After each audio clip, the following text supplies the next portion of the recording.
Welcome to Africa Untold, the channel that gives voice to Africa's forgotten stories.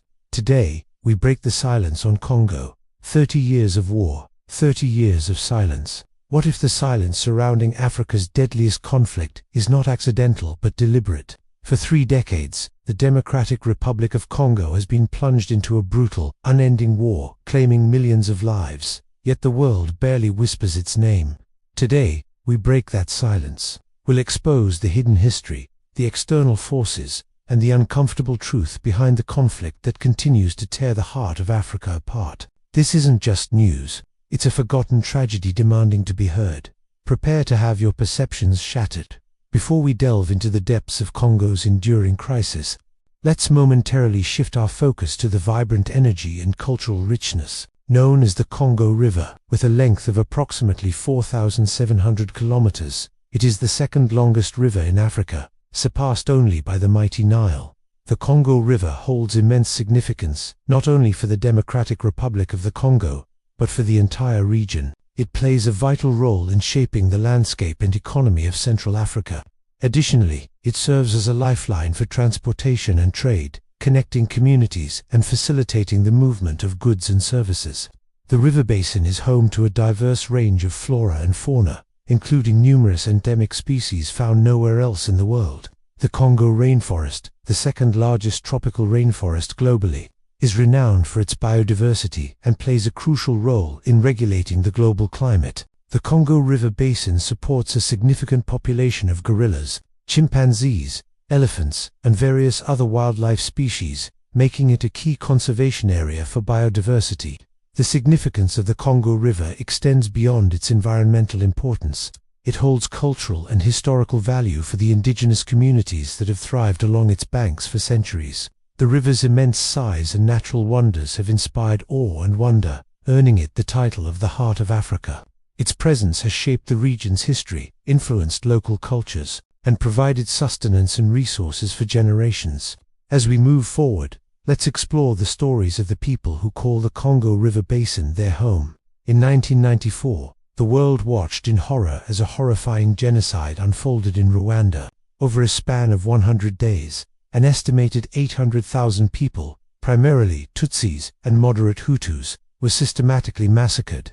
The perpetrators, Hutu extremists and soldiers, carried out a campaign of extreme violence, using machetes and other rudimentary weapons to carry out the killings. The world stood by with the power to stop it and did nothing. But the tragedy didn't end at Rwanda's borders. As the Rwandan Patriotic Front, predominantly led by Paul Kagame, a Tutsi military leader, advanced and ultimately won the war against the Hutu extremists, millions of Hutus fled across the border into neighboring Zaire, now known as the Democratic Republic of the Congo. Among them were many of the perpetrators of the genocide, seeking refuge from the advancing Tutsi troops.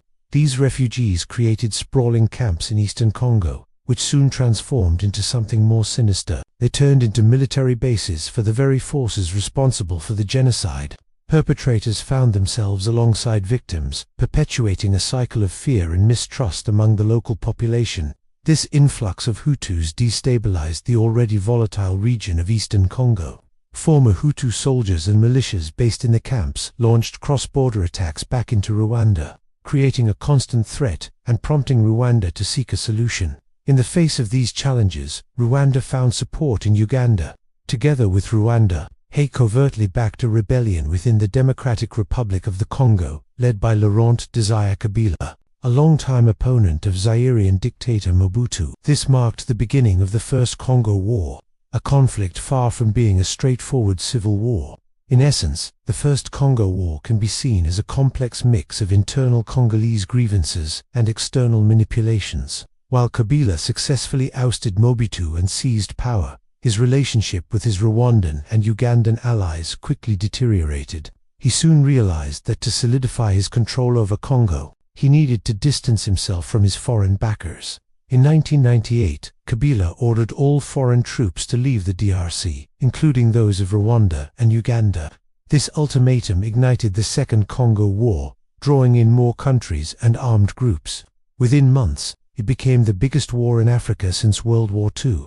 This tragic chapter in history has been overshadowed by the massive scale of the Second Congo War, but it's essential to understand the roots of the conflict in the aftermath of the Rwandan genocide. The influx of refugees and the subsequent destabilization of eastern Congo had profound implications for the region.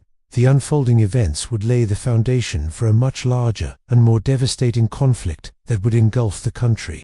This leads us to the heart of the matter.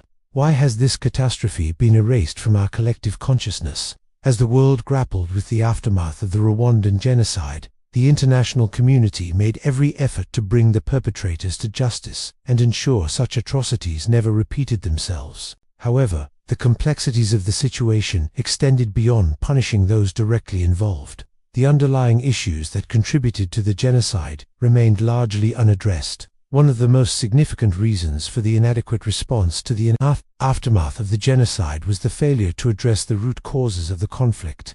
The underlying social, economic, and political tensions that fueled the violence were not effectively tackled. Issues such as ethnic tensions, historical grievances, and the legacy of colonialism were not adequately resolved, leading to a simmering resentment that continued to plague the region. Another critical factor was the absence of a comprehensive and long-term approach to post-genocide recovery and reconciliation.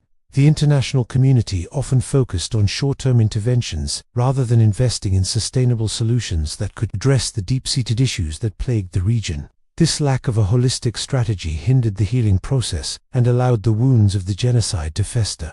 The complexities of the conflict extended beyond Rwanda's borders, spilling into neighboring countries such as Zaire, now the Democratic Republic of Congo. The influx of refugees from Rwanda, including many of the perpetrators of the genocide, created a volatile situation in eastern Congo. This led to a series of conflicts and power struggles that further destabilized the region and diverted attention away from holding the perpetrators accountable. Furthermore, the international community faced significant challenges in gathering sufficient evidence to prosecute the perpetrators effectively. Many of the crimes committed during the genocide were hidden or difficult to document, and some of the most egregious evidence was deliberately destroyed by the perpetrators.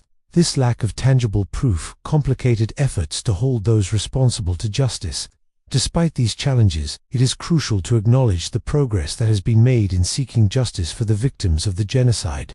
International courts such as the International Criminal Tribunal for Rwanda have played a vital role in prosecuting some of the most notorious perpetrators. The establishment of the International Court of Justice, the United Nations principal judicial organ, has provided a mechanism for resolving legal disputes between states and offering advisory opinions on international law matters. Nonetheless, the quest for justice remains incomplete. Many of the perpetrators, particularly those responsible for planning and inciting the genocide, continue to evade justice. The families of the victims continue to seek closure and accountability, and the scars of the genocide continue to impact Rwandan society. The world failed to hold the perpetrators of the Rwandan genocide accountable, a failure that not only perpetuated injustice for the victims, but also had lasting consequences for regional stability. The events in Rwanda serve as a stark reminder of the fragility of peace and the importance of addressing the root causes of conflict to prevent such atrocities from recurring. The world must strive to learn from its past, honor the victims of the genocide, and work tirelessly to create a more just and peaceful future. But from now on, stay connected and informed, because this war is far from the end. If you found this video insightful, please share your thoughts and feedback in the comments section below. Your comments help us understand how we can better serve you and improve our content. Until then, let's continue the conversation.